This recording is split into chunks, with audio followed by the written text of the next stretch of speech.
trabalho com gestantes há 23 anos. Então, surgiu há 23 anos atrás, dentro de um contexto de igreja. Na época, era um chá de bebê para as mamães daquela igreja. E eu entrei nessa igreja e decidi ajudar, decidi fazer algo, né, para não ficar parada. E aí me disseram que tinha uma vaga para ser ajudante, eu era auxiliar da pessoa que cuidava desse chá de bebê. Eu fiquei uns 2 anos mais ou menos com essa pessoa e num determinado momento ela foi direcionada para um outro trabalho ali dentro da igreja. E como eu já era auxiliar, acharam por bem me deixar como líder desse trabalho que se intitulava Chá de Bebê. E aconteceu algo extraordinário quando eu coloquei a mão na massa realmente, né? Que eu peguei a liderança do trabalho. Eu digo sempre para todos, né, que eu brinco que eu fui picada pelo vírus do amor por gestante. Foi algo assim muito, muito lindo. Eu comecei a ver gestante de uma forma como eu nunca tinha visto.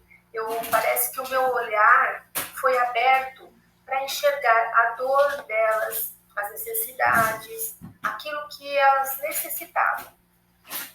Então, conforme eu vi uma gestante, eu saía correndo atrás dela.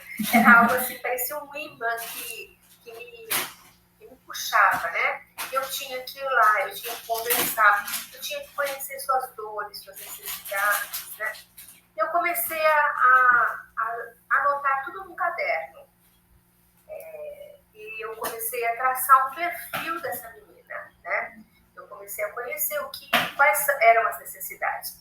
E conforme eu me aprofundei nisso, eu percebi que o que a gente estava fazendo, aquele chá de bebê, era irrisório, né? Além do mais, aquelas meninas não eram membros da igreja, porque as que eu via na rua eram meninas super necessitadas, super vulneráveis. Era uma vulnerabilidade financeira, social, emocional, muitos tipos de vulnerabilidade junto. Então, o que eu fiz? Eu comecei a levar essas meninas para os chás de bebê que eram preparados ali na igreja. Chegou uma certa altura, tinha 100, 120 gestantes num único chá de bebê. Daí eu pensei, bom, o trabalho está crescendo. Porém, eu ficava assim muito indignada, porque eu queria mudanças, eu queria que elas tivessem muito mais benefícios de nossa parte do que um kit. Era um kit que a gente doava para elas, mas roupinhas usadas, com meia dúzia de roupinhas. E dava uma palestra naquele dia que ela ia para o chá de bebê. E aí, em comparação com o perfil que elas tinham, esse trabalho não tinha nada a ver. Então, eu comecei a ter muitas ideias, muitas. E aí, eu ia anotando tudo nesse caderno. Todas as ideias que me vinham à mente. E eu digo que, principalmente, elas chegavam ao meu coração primeiro, as ideias. Para depois ela ir para a mente, para depois a gente estabelecer um roteiro para aquela ideia. Enfim.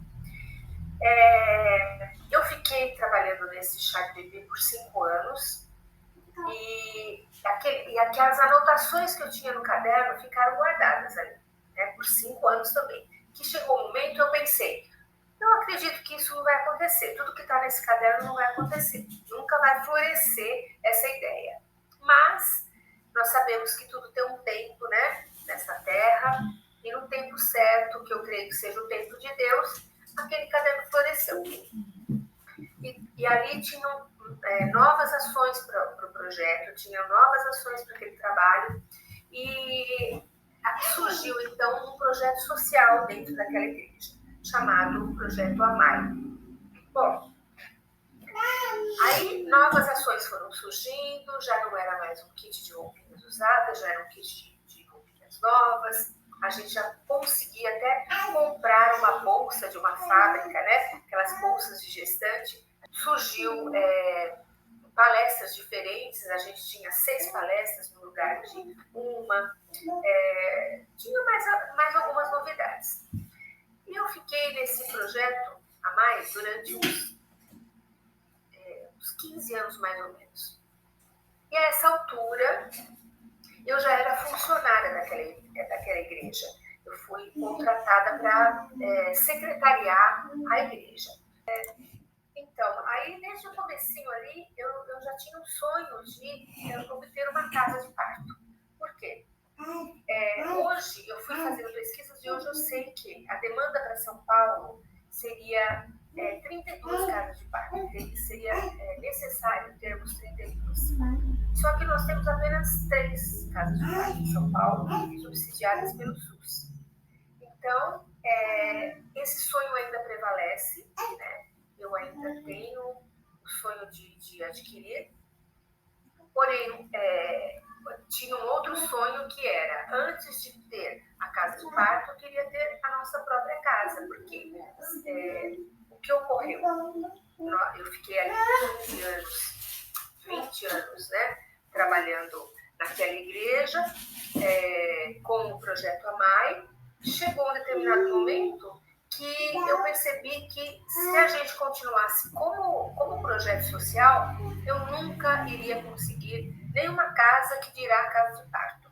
Por quê? Ali dentro da igreja eu não poderia ter site, não poderia ter Instagram, não poderia ter Facebook, não poderia ter redes sociais, porque a igreja já possuía.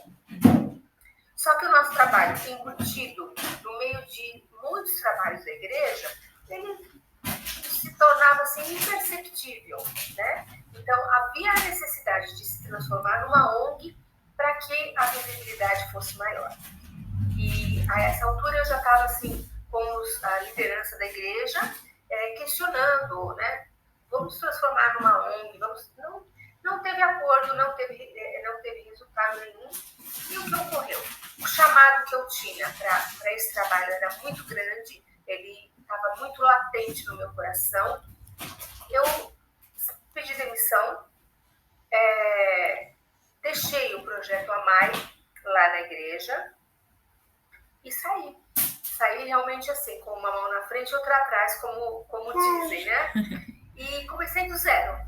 Então, em outubro de 2019, eu estava com uma turma lá no Projeto AMAI e já iniciei uma nova turma num outro local, que foi uma outra igreja que nos acolheu e que não tínhamos nada, né? Somente assim, a boa vontade, o desejo de fazer dar certo, né? E realmente foi isso. Continuei com a turma lá para poder encerrar tudo certinho, tudo direitinho, né? E a nova turma já estava em andamento. Em seguida veio a pandemia, tivemos que modificar tudo, nunca tínhamos feito nada à distância, sempre foi presencial, mas todos tiveram que se reinventar e a gente não ficou para trás, né? Também nos reinventamos. Enfim, 2020, 2021 foi feito tudo à distância. Porém, foram os 2 anos onde houve um crescimento muito grande para uma terra, deu um boom e a gente começou a ter visibilidade. Muitas empresas, muitas outras organizações nos convidando para formar parceria. Ganhamos premiação de uma aceleradora, de 2 aceleradoras que a gente participou. Então, foi notável essa visibilidade que aconteceu, né? Então, hoje nós estamos formalizados há 3 anos, né? E hoje nós já estamos de mudança para uma casa. Então, uma parte do sonho já está sendo realizado e essa casa, coincidentemente, está do lado de uma maternidade em São Bernardo do Campo que está sendo construída. É o novo Hospital da Mulher. Então, ela fica assim, a 5 minutos dessa nova maternidade, né? Então, assim que começamos e nesse pé que nós estamos, né? A gente trabalha com a mulher, nós trabalhamos, o foco é mulher gestante, mas a nossa missão é com o bebê. A nossa causa é prevenção do abandono e orfandade infantil ainda no ventre materno. Então, a gente é a favor da vida, né? Muitas mamães que chegam até nós querendo praticar o aborto, interromper essa gravidez, ou então deixar o bebê na maternidade, ou deixar para qualquer outro local, né? O nosso trabalho é realmente conscientizar essa mãe, né, do seu papel de mãe, para que ela possa enxergar uma luzinha no fim do túnel e saber que ela é capaz de ficar com essa criança. A gente trabalha preventivamente, porque essa criança, quando ela chegar ali na adolescência, um pouco antes até, se ela for adotada, ela vai atrás dos seus pais biológicos, ela vai, não tem por onde. E traz muitos transtornos, gera muito conflito emocional na criança e também nos pais adotivos, né? Então a gente procura fazer com que a mãe tome consciência e fique com o seu bebê, porque a gente está minimizando problemas lá na frente para essa criança, né? E também, se ela interromper a gravidez, essa criança não terá a chance de ser protagonista da sua própria história lá na frente, né? Então a gente trabalha a favor da vida. Bom, e você considera assim que essa questão do aborto, né, com o abandono ali da mãe e do filho, né, a mãe abandonando a criança ali, o bebê que está sendo gerado, pode ser maior durante uma gravidez na adolescência? Com certeza. Com certeza. Na adolescência, essa menina não está preparada nem fisicamente e muito menos emocionalmente para ter um bebê. Então, e também existe um círculo vicioso, onde normalmente essa mãe é abandonada. A tendência dela é ser uma mãe solo, né? Ela é abandonada pelo seu parceiro e automaticamente é meio que instintivo isso. Ela é abandonada e tende a abandonar, né? Então, na adolescência, com certeza, esse vínculo que ela deveria ter, ele já fica mais escasso, né? Ela já não consegue acreditar que possa cuidar de uma criança. Só que os índices de gravidez na adolescência têm caído. Quando a gente começou lá, 23 anos atrás, o nicho, a faixa etária era de... Recebemos uma criança de 11 anos de idade que teve o seu bebê com 10. E ela foi até nós com o bebê de 1 aninho já no colo. Então, o nicho ali, essa foi uma exceção, mas o nicho era assim, de 13, 14 anos até uns 17. Esse era o nicho de gravidez, de faixa etária naquela época. Hoje já mudou. Hoje nós temos gestantes, sim, adolescentes, mas o foco maior está na idade entre 25 e 28 anos. É aí que está o nicho hoje, né? Eu considero que houve um trabalho muito grande, né, no Brasil quanto à informação, conscientização e prevenção da gravidez na adolescência, né? A ONU foi uma das responsáveis por isso, né? E o Brasil trabalhou de uma maneira assim bem correta para que a gente conseguisse isso hoje. Então, hoje, na sua visão, o projeto de vocês, ele tende a trazer essa visão para a mãe, né? Que ali a gravidez, ela não é o fim, mas ela pode ser um começo de uma nova vida, né? Exatamente. É o começo de uma nova vida. A transformação de vida, né? A transformação.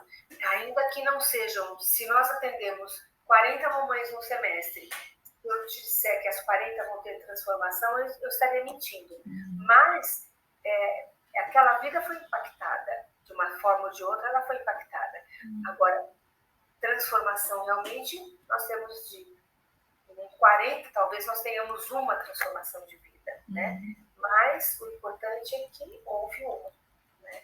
Isso é uma luta incansável, porque a gente luta contra uma cultura, né?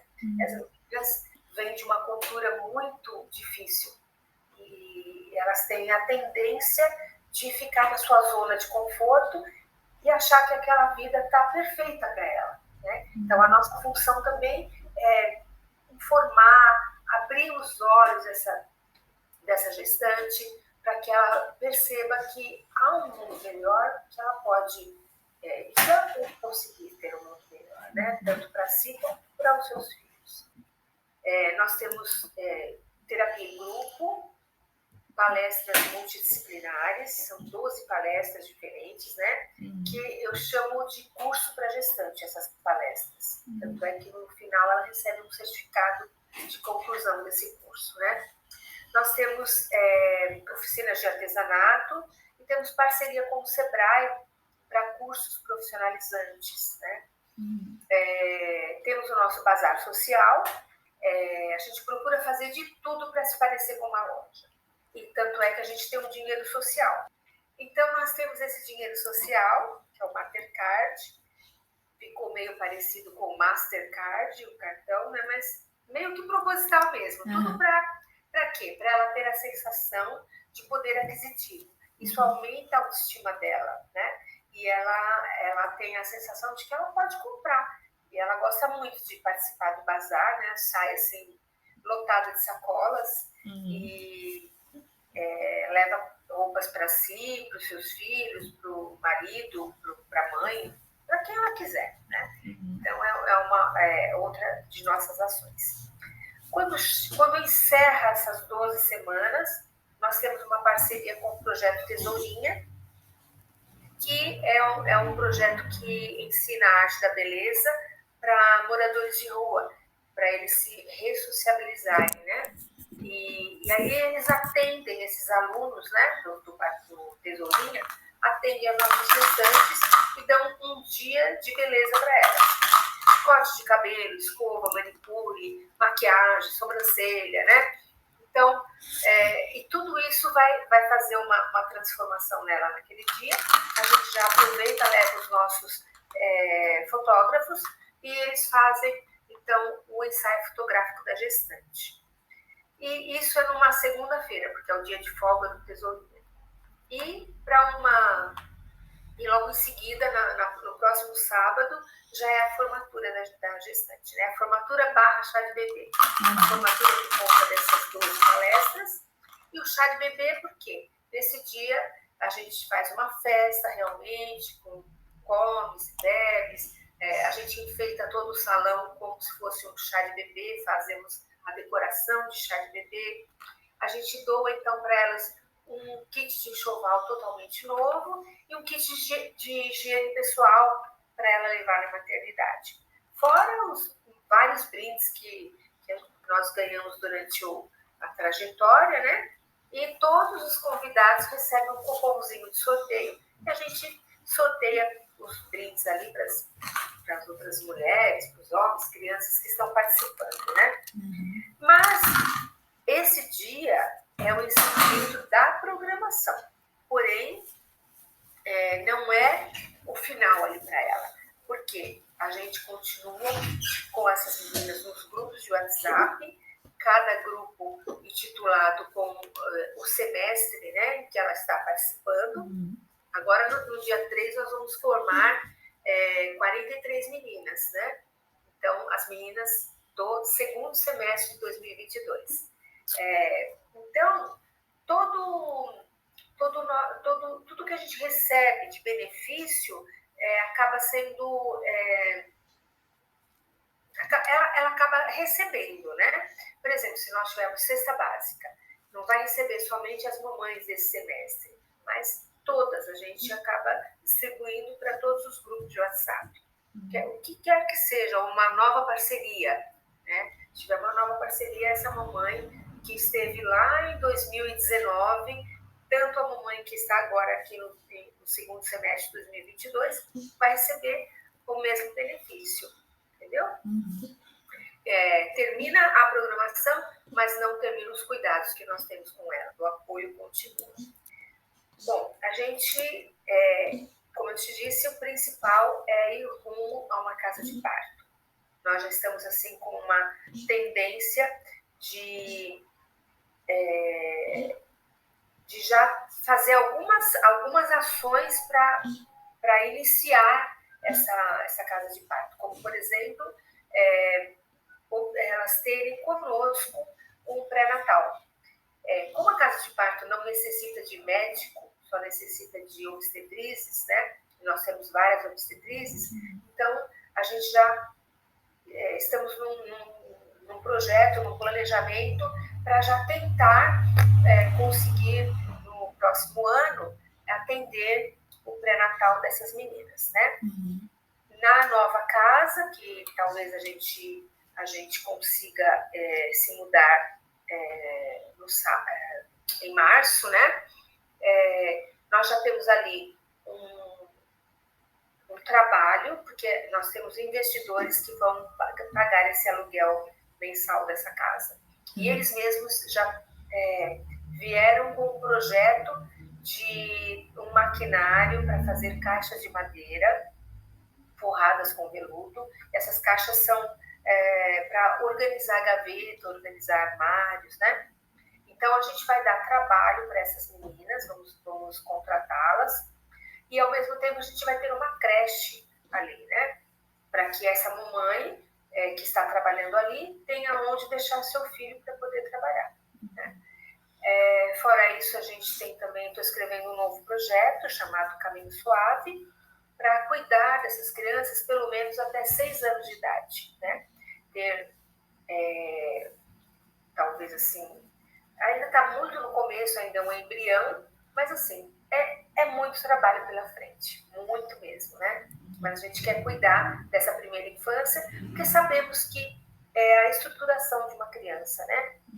Até os 6 anos você molda caráter, você molda, estrutura melhor a criança para ela poder ser a protagonista da sua história também, né?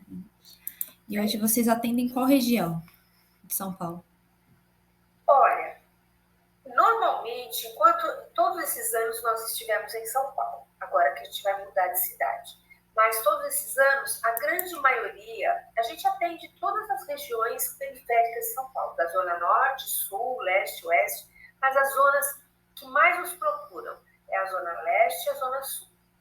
Então, mesmo indo para outra cidade, para São Bernardo está num ponto estratégico que pode receber uma mãe de São Paulo, principalmente das zonas leste e da zona sul.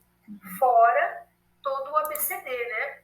Toda a grande São Paulo também fica fácil para quem vem de Santo André, São Caetano, Mauá, Diadema, da Serra, tem fácil acesso para a cidade de São Bernardo. E aí essas mães, elas entram em contato com vocês? Elas vão direto até a associação, fazem algum cadastro? Sim. Hoje o propaganda é o boca a boca. Então, a gestante vem, fica muito contente, muito maravilhada com o trabalho, com os cuidados que ela recebe, e a tendência dela é pôr para fora isso, né? Ela quer... Peraí, que aqui tem um negócio. Ela quer que a amiga, a conhecida, a vizinha que está grávida tenha os mesmos cuidados e o mesmo apoio que ela teve. Então, hoje é o celular, é o WhatsApp. Todo dia tem 3, 4, 5 gestantes querendo participar, né? E aí a gente tem uma triagem e um cadastro. Então, a cada novo semestre, de janeiro a fevereiro, a gente faz o cadastro. Quando for para agosto, né, que é o próximo semestre, de junho a julho, novamente cadastro, né? Então, ela tem que vir pessoalmente fazer esse cadastro, assinar, que hoje nós temos a lei, né, Lei Geral de Proteção de Dados, ela também precisa nos autorizar a passar os seus dados para a gente, né? Então, tem tudo isso. E as parcerias hoje de vocês são só privadas? Ou vocês têm algum vínculo com algum órgão público? Estamos agora iniciando um vínculo, né? Ainda está bem lento o processo. Ainda, talvez para o ano que vem a gente tenha uma parceria, né? Eu ainda não vou abrir o nome, porque está bem no início, então deixa eu concretizar mais, né? Mas nós temos mais parcerias com empresas e outras instituições, né? Aí algumas ONGs que a gente se junta, nós nos damos as mãos, porque sabemos que se não tivermos uma rede de apoio, ninguém faz nada sozinho, né? Se não tiver uma rede de apoio, não consegue sobressair, não consegue sobreviver, né? Assim como a gestante. Nós somos uma rede de apoio para essa gestante também, né? Entre elas já existe uma rede de apoio, né? Com as próprias gestantes, elas já se apoiam conosco e com todos os nossos parceiros. Então, uma rede bem grande de estrutura para elas, né?